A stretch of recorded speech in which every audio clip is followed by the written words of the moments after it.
But I found that the promise Rothfuss makes in this prologue is a beautifully and even uniquely executed proposition. This is how you get a reader on board and keep them there even through the slow parts.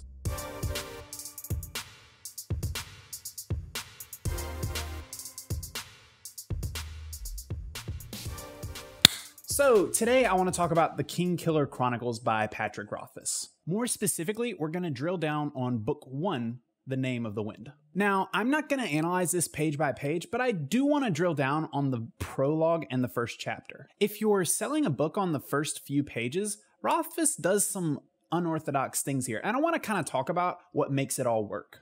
In the beginning of The Name of the Wind, we're sold a rather questionable pitch, considering we're now 2 books into this unfinished series, and we've yet to see if the promises made in these books are going to actually be fulfilling. So far, the promises have yet to be delivered on. But as a reader, I'm somehow okay with that, and I want to talk about why. The prologue begins with a dark and elegant introduction to Kvothe's Inn and its silence of 3 parts. It goes on for only about 3 pages and relies heavily on simply setting the mood. There's a heavy air that lies about the scene that's described here, with lines like, "If there had been a wind, it would have sighed through the trees, set the inn's sign creaking on its hooks, and brushed the silence down the road like trailing autumn leaves." The prologue is really important here, but not just because of its beautiful, indulgent, poetic prose. It's important because of the way that it establishes our main character.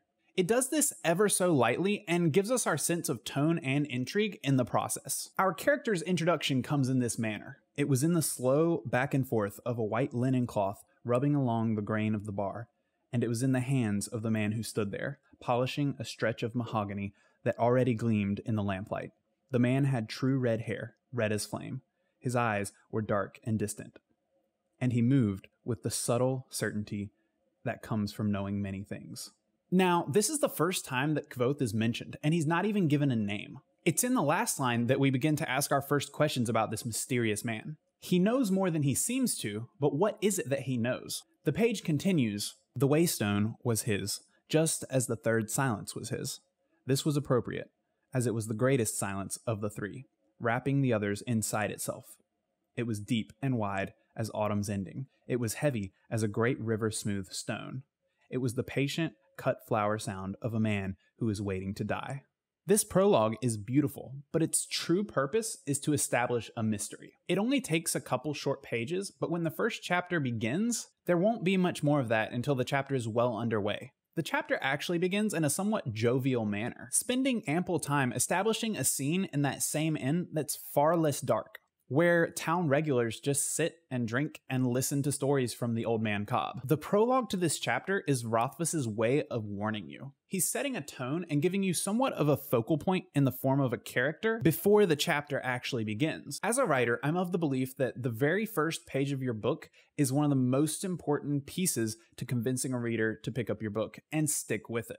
If the prologue didn't exist here, this chapter would not work the way that it does. When the chapter actually begins, the focal point is somewhat unclear, and the first few pages lack much of any real gripping event or character. The mystery established in the prologue will carry itself through this entire book and well into the next. It's often what propels us into wanting to know what happens next. You see, when you read through the first 2 books of this unfinished series, you'll find that more than anything, this story unfolds in a sort of episodic adventure. There are some overarching themes and goals, but there are a lot of detours that don't always feel necessary or relevant to the main storyline. This could be a criticism of the series, but that's not really why I'm bringing it up. The simple yet unique method of storytelling, where Rothfuss tells his story through a somewhat meta lens of the main character telling his own dark, disastrous, and supposedly legendary life to a couple of people at his lonely inn. This lens carries the series, and it really allows him to explore the world that he's created without really dragging the reader down. But the thing is, in the beginning of this book, it isn't exactly clear that Kvothe,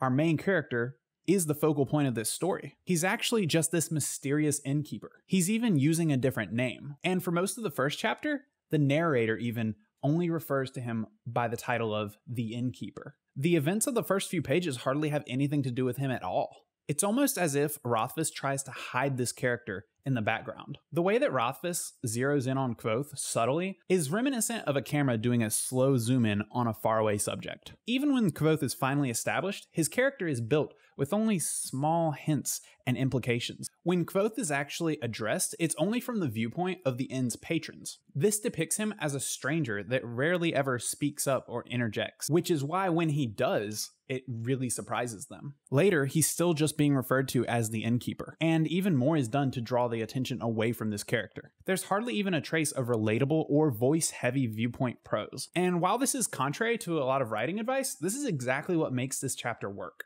Until Kvothe's life story begins to unfold, everything about him is only vague. In this way, Rothfuss uses every sentence about the character to entice the reader into wanting to know more about him, begging us to ask questions. This works because by the time the book is actually underway, we're actually begging to find out how the world got so bleak and how this character got to this lonely inn. Even one of the back blurbs of this book reads, "My name is Kvothe. I have stolen princesses back from sleeping barrow kings. I burned down the town of Trubon. I have spent the night with Felurian and left with both my sanity and my life. I was expelled from the university at a younger age than most people are allowed in. I tread paths by moonlight that others fear to speak of during the day. I have talked to gods, loved women, and written songs that make the minstrels weep." That was the original pitch on the back of the book. These small elements of storytelling make all the difference. Sure, Rothfuss could have told it differently. His choice of words could have achieved the same goal in a different way, but he chose this way and he sticks to his guns. He's committed to this vision and the psychological groundwork that's been laid for this reader to follow. The way that Kvothe convinces you to follow him through this 3-book journey is by never leaving you without a question. Now, I'm sure there's some people out there who might disagree on the overall quality of this series, or you might even be unhappy with how it unfolds. It's still not finished. But that's not what I'm here to discuss. These opening pages are so important because without the promise of looming disaster, the promise of what we don't know being rather earth-shattering, the promise of jaw-dropping mystery, we, as readers, might be hard to convince to keep turning the pages. This is how Rothfuss buys himself time to start Kvothe's story from the very beginning, leading us through long sequences of his boyhood, time spent in generic university adventuresque chapters, and even seemingly random travels. This even continues down to a micro level in the very first chapter, where it rolls out like a slow burn, requiring more than a few pages to explode with any sort of plot-intensive drama. Until then, he leads us along with tiny breadcrumbs.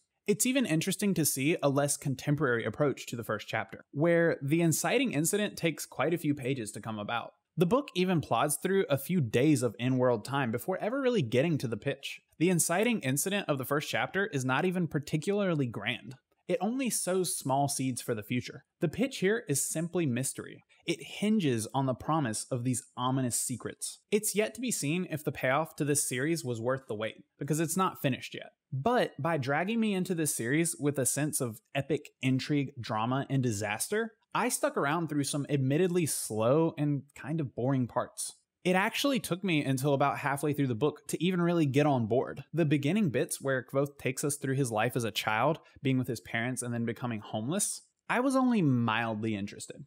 This series is a long journey, but I found that the promise Rothfuss makes in this prologue is a beautifully and even uniquely executed proposition. This is how you get a reader on board and keep them there even through the slow parts. Eventually, as a reader, you begin to fall in love with the world. Rothfuss makes promises that take a long time to come to fruition, if they ever do at all. And this seems like a bad thing, but somehow he gets away with it. Rothfuss lures you in and then takes you places you didn't really expect to go, places you aren't always sure why you're visiting. But what really confused me was how much I ended up enjoying the actual ride, even when I wasn't sure if I was going anywhere at all. Even if I wasn't always satisfied with the way that some of the chapters were concluding. What Rothfuss does best is immersing you in his world, so that after a while, you might even forget about the promises he made. You might find yourself enjoying the ride wherever he takes you. The world turns out to be a real joy to explore. But this book is huge, and without those promises, you might not have stuck around long enough to find out. Thank you guys for watching. If you enjoyed this video, be sure to leave a like and a subscribe on the channel, and check back every week for new content. I will see you guys in the next video.